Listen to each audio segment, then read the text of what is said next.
ദാസേട്ടനായ ഒരുമിച്ച് ഞാനൊരു പാട്ട് പാടാൻ ആഗ്രഹിക്കുന്നതാണ്. വിഗ്രഹമില്ലാതെ പുണ്യാഹമില്ലാതെ അഭിഷേകം നടക്കാറുണ്ടിവിടെ, ദുഃഖങ്ങൾ മുഴുക്കാപ്പു ചാർത്താറുണ്ടിവിടെ. മേൽശാന്തിയില്ലാതെ മന്ത്രങ്ങൾ ചൊല്ലാതെ കലശങ്ങൾ ആടാറുണ്ടിവിടെ, ഓർമ്മകൾ ശിവേലി കൂടാറുണ്ടിവിടെ.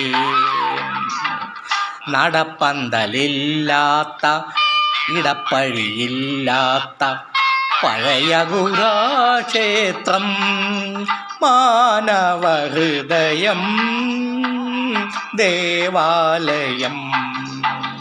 പോയ വസന്തം നിറമാല ചാർത്തും ആരുണ്യ ദേവാലയം, മാനവഹൃദയം ദേവാലയം.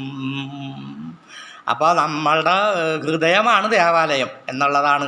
അപ്പോൾ അത് പറയാൻ വേണ്ടിയാണ് ഞാൻ ഈ ദാസേട്ടനെയും കൂട്ടി പിടിച്ച്. അല്ലാണ്ട് എനിക്കതൊരു പാടില്ല, ഞാൻ വെറുതെ വന്ന് പാടി എന്ന് പറഞ്ഞു കഴിഞ്ഞാൽ ആരും മൈൻഡ് ചെയ്യില്ല. അപ്പോൾ ദാസേട്ടനുണ്ടെങ്കിൽ ദാസേട്ടൻ്റെ ഫാൻസുകളൊക്കെ ഉണ്ടാവുമല്ല. പക്ഷെ ഇപ്പോൾ കുറേ നാളായിട്ടുണ്ടല്ല മാനവഹൃദയം ആ ദേവാലയം എന്നുള്ളത് ഇപ്പോൾ കാണണില്ല. മാനവഹൃദയത്തിൽ ഒരു പൈശാചികമായിട്ടുള്ള ഇതാണ്, വളരെ വേദനയോടുകൂടിയുള്ള ഒരു കാര്യമാണ് ഞാൻ പറയണം. മാനവഹൃദയമാണ് ദേവാലയം. അത് ഇപ്പോൾ അങ്ങനെ കാണണില്ല. മനുഷ്യൻ്റെ ആ ചുരുങ്ങിപ്പോയി, അവനവനിലേക്ക് തന്നെ അവനവനിലേക്ക് ചുരുങ്ങിപ്പോയി. എന്താണ് അതിൻ്റെ ഭവിഷ്യത്തെന്നുള്ളത് അവനവനിലേക്ക് ചുരുങ്ങി. എൻ്റെ ഭാര്യ അല്ലെങ്കിൽ എൻ്റെ ഭർത്താവ്, എൻ്റെ കുടുംബം, അത് കഴിഞ്ഞാൽ പിന്നെ അതിൽ നിന്നും ചുരുങ്ങി ഞാൻ മാത്രമായി പോയ ഒരു കാലാവസ്ഥയാണ്. അപ്പം അതല്ല മാനവഹൃദയം ദേവാലയം എന്ന് പറയുമ്പോൾ അത് വളരെ അർത്ഥവത്തമാണ്.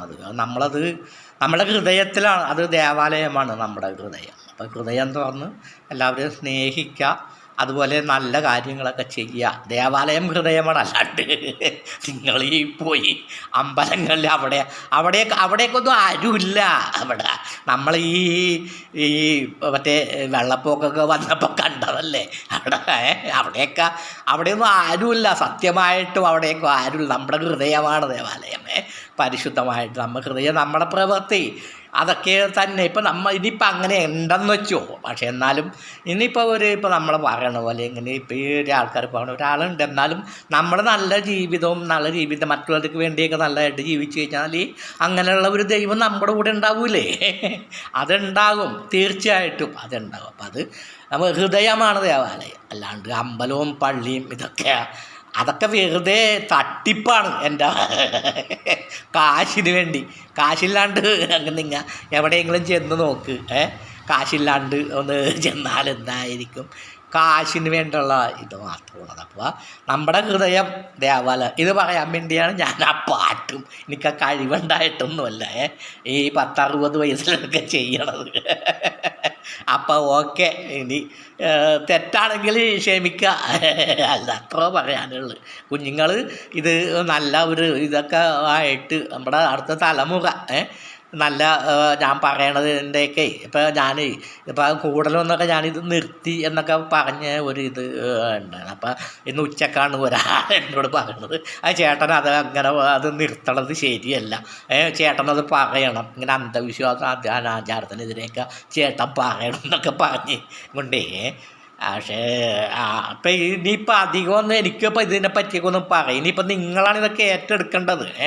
നമ്മുടെ ഈ സമൂഹം നല്ല നേരെ നിലയിലൊക്കെ പോണത് എനിക്ക് ഇനിയിപ്പോൾ 10-60 വയസ്സൊക്കെ ആയി, എന്നെക്കൊണ്ടൊക്കെ ഒന്നും പറ്റില്ല. നമ്മളിപ്പോൾ ഒരു ഇത് ത്രെഡ് ഇട്ടത് അന്നേ ഉള്ളു. പുരോഗമനവാദികളായിട്ട് ആളുകൾ ഇഷ്ടം പോലെ ഉണ്ട്. പക്ഷെ അവർക്കൊക്കെ ഇങ്ങനെ കുറേ ബലങ്ങളുള്ളത് കൊണ്ടൊക്കെ ആയിരിക്കുമെന്നാണ് ഞാനത് കരുതണത്. പക്ഷേ അതൊക്കെ പൊളിച്ച് നല്ല ഒരു സമൂഹം നമുക്ക് വാർത്തെടുക്കാൻ വേണ്ടി എല്ലാവരും പ്രയത്നിക്കണം. Okay, thank you.